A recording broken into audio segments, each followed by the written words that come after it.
Nah, sekarang kita masuk ke dalam pembahasan persen ya. Oke, persen sendiri artinya per 100. Nanti penyebutnya harus berbentuk bilangan 100. Jadi kalau belum bagaimana? Harus dirubah menjadi per 100 dengan lambang persen seperti ini nih, ya. Ibu ambil contoh misalkan 1/4. Kita rubah ke dalam persen. Ini namanya bentuk pecahan biasa, ya. 1/4. Kalian dengarkan baik-baik ya. Per 4 artinya pernya itu belum 100. Nih, bawahnya ini belum 100. Maka harus kita rubah 1/4. 4 supaya menjadi 100 bagaimana? Nah, kalian perhatikan katak di sebelah kanan ini. Sudah Ibu kasih kata kuncinya semua ya. Lihat di kolom 100. Angka 4 itu pasangannya dengan angka berapa? Oh, ternyata pasangannya angka atau bilangan 25. Maka ini sama-sama dikali dengan bilangan 25. Berarti menghasilkan angka 100 pada penyebutnya. Jadi pembilangnya tinggal kalian hitung. 1 kali 25 sama dengan 25 per 100. Sudah per 100 artinya per 100-nya bisa kita hilangkan, langsung diganti dengan lambang persen. Contoh yang kedua, misalkan Ibu ambil lagi 11/20 ya, angkanya Ibu besarkan dikit aja. 11/20, ini masih per 20, belum per 100. Kalian lihat kata kuncinya. Kalau 20 itu dipasangkannya dengan angka berapa ya? Jadi yang jadi patokan adalah penyebutnya ya. 20, lihat baik-baik angka 20. Ternyata pasangan angka 20 adalah bilangan 5. Maka kalau bawah dikalikan 5, atas juga dikalikan 5. Kalian tinggal menghitung 11 kali 5 berapa? Ternyata 11 kali 5, 55. Menjadi 55 per 100. Karena sudah per 100, per 100-nya tinggal diganti atau dihilangkan menjadi lambang persen, menjadi 55%. Mudah ya?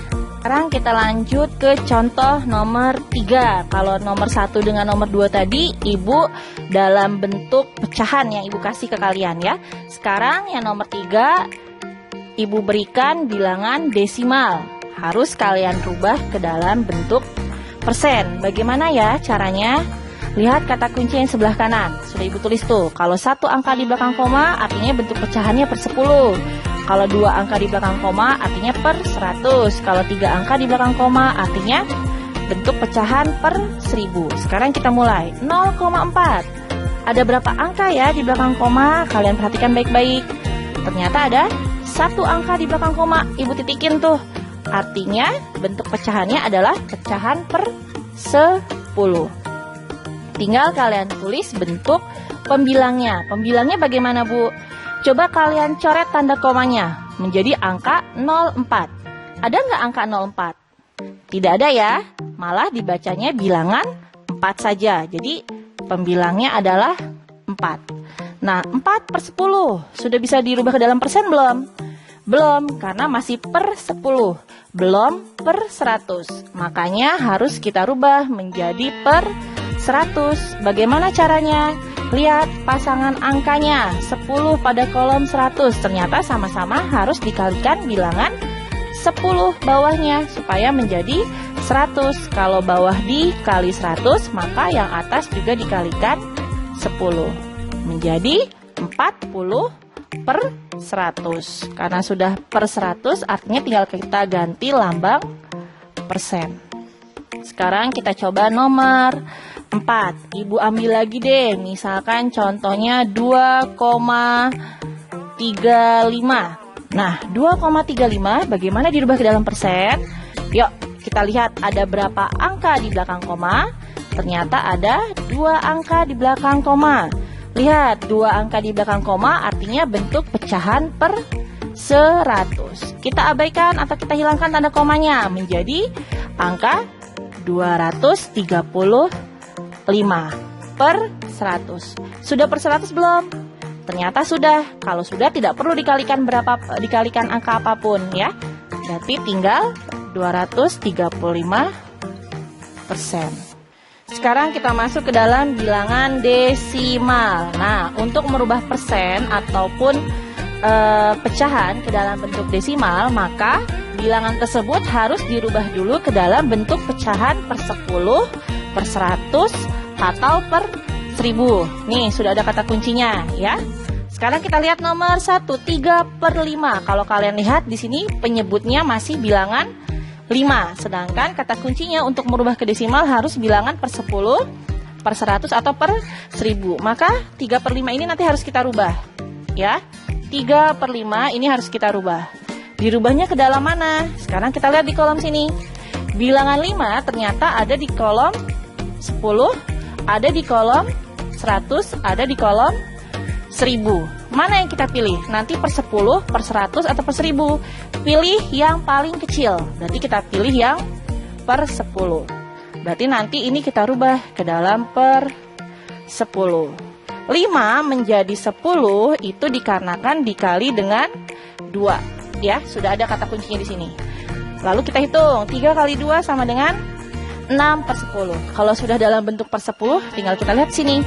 Kalau per 10 ternyata ada satu angka di belakang koma. Kita kasih dulu 0, nah angka di belakang komanya adalah bilangan pembilangnya. Berarti tinggal kita taruh bilangan 6 ya. Jadi ada satu angka di belakang koma karena per 10.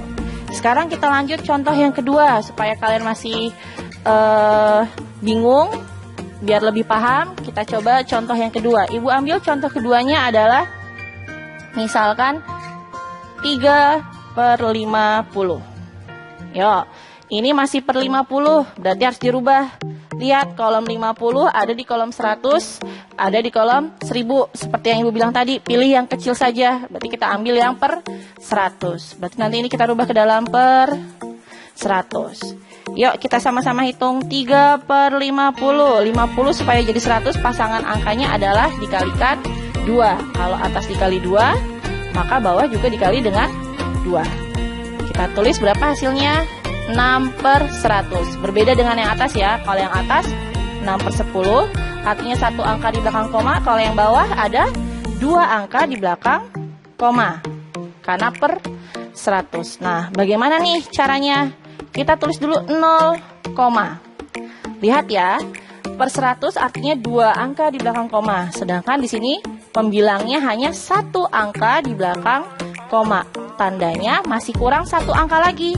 Maka kita kasih bilangan bantuan yaitu bilangan 0. Baru ditulis pembilangnya yaitu 6. Jadi ada 2 angka di belakang koma. Kita tambahkan lagi contoh soal yang terakhir, misalkan untuk pecahan. Ubah ke dalam desimal. Contohnya misalkan 6/20. Yuk, 6/20, lihat kolom 20. Mana? Di kolom yang ada angka 20 ternyata di per 100. Jadi 6/20 ini kita rubah ke dalam bentuk per 100. Bagaimana bisa berubah menjadi per 100? Karena penyebutnya dikalikan dengan bilangan 5. Kalau bawah dikali 5, atas juga dikalikan 5. 6 kali 5 sama dengan 30/100. Lihat, per 100 ada 2 angka di belakang koma. Sedangkan pembilangnya juga sudah 2 angka di belakang koma. Artinya saat kita tulis 0, tinggal kita tambahkan dengan pembilangnya yaitu 30. Jadi 0,30. Sekarang kita ambil contoh yang keempat. Misalkan 1/125. Lihat, 125 ada di kolom berapa ya? 10, 100, atau 1000? Ternyata ada di kolom 1000. Berarti dirubah ke dalam pecahan per 1000. Dengan cara 125-nya itu dikalikan dengan bilangan 8. Kalau penyebut dikalikan 8, maka pembilangnya juga dikalikan 8. Maka hasil pembilangnya menjadi 8, lalu penyebutnya 1000. Tandanya kalau per 1000 ada 3 angka di belakang koma.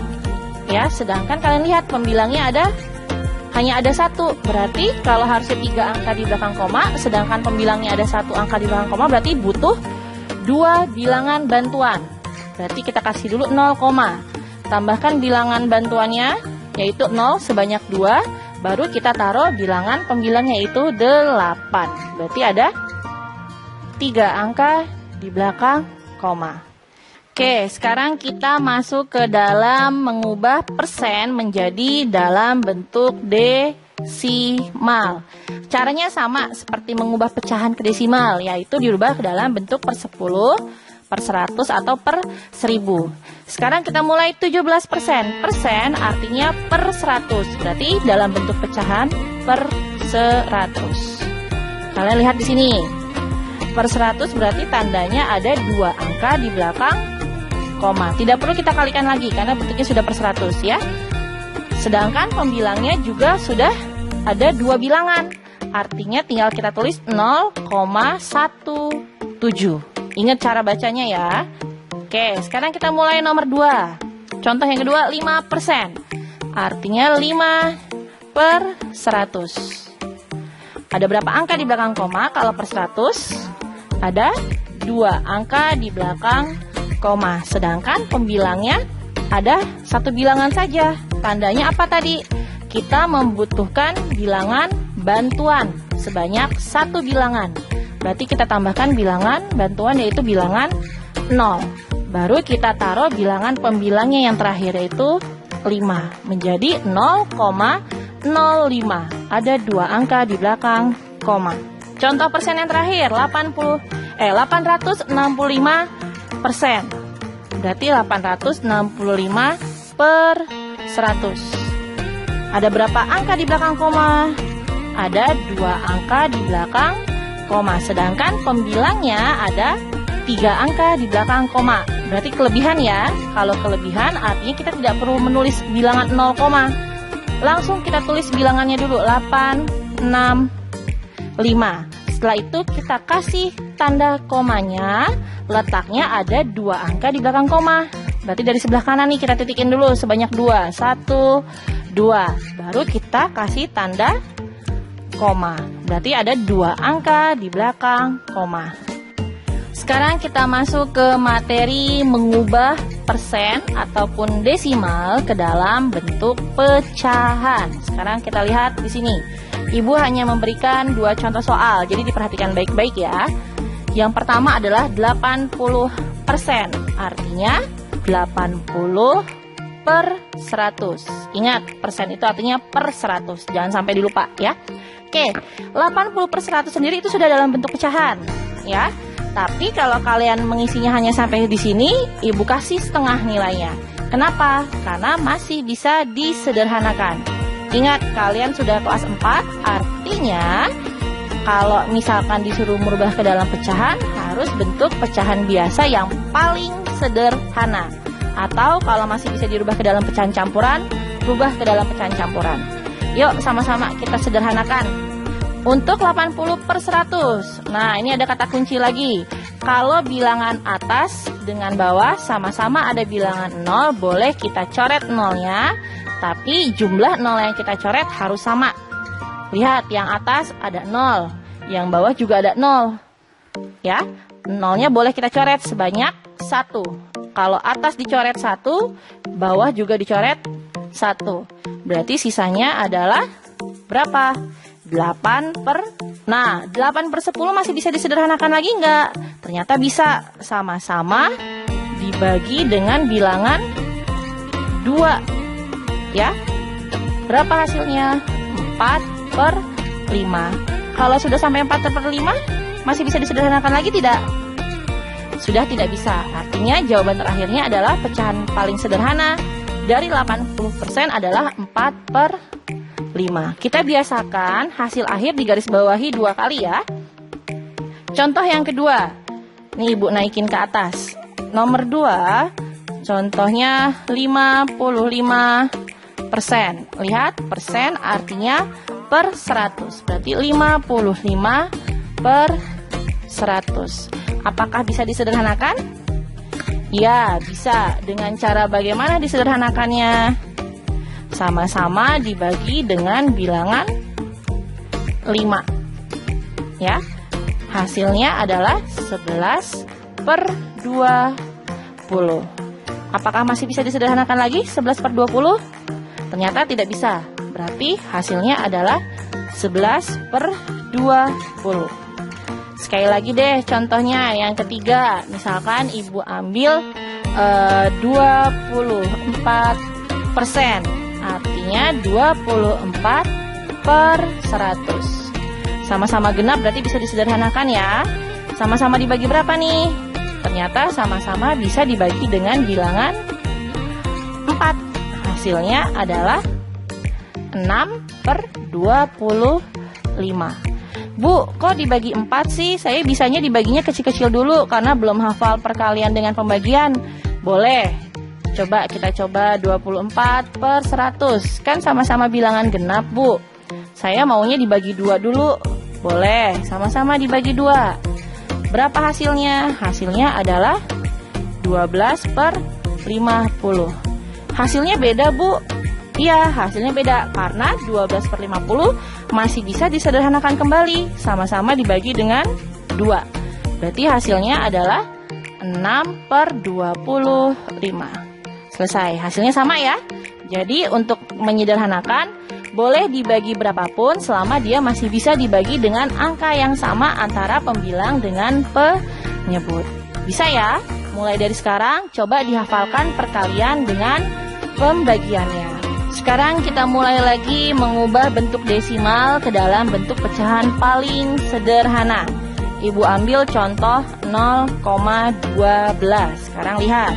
0,12 ada berapa angka di belakang koma? Ternyata ada 2 angka di belakang koma. Artinya bentuknya adalah per 100. Tinggal pembilangnya adalah angka di belakang komanya, yaitu 12. Apakah masih bisa disederhanakan? Ingat, selama masih bisa disederhanakan, kalian sederhanakan ya. Artinya ini dibagi berapa ya? Yuk, yang hafal perkalian dengan pembagian. Ternyata bisa langsung dibagi dengan bilangan 4. Maka setelah disederhanakan menjadi bilangan 3/25. Bisa ya? Contoh lain misalkan 0,7. Ada berapa angka di belakang koma?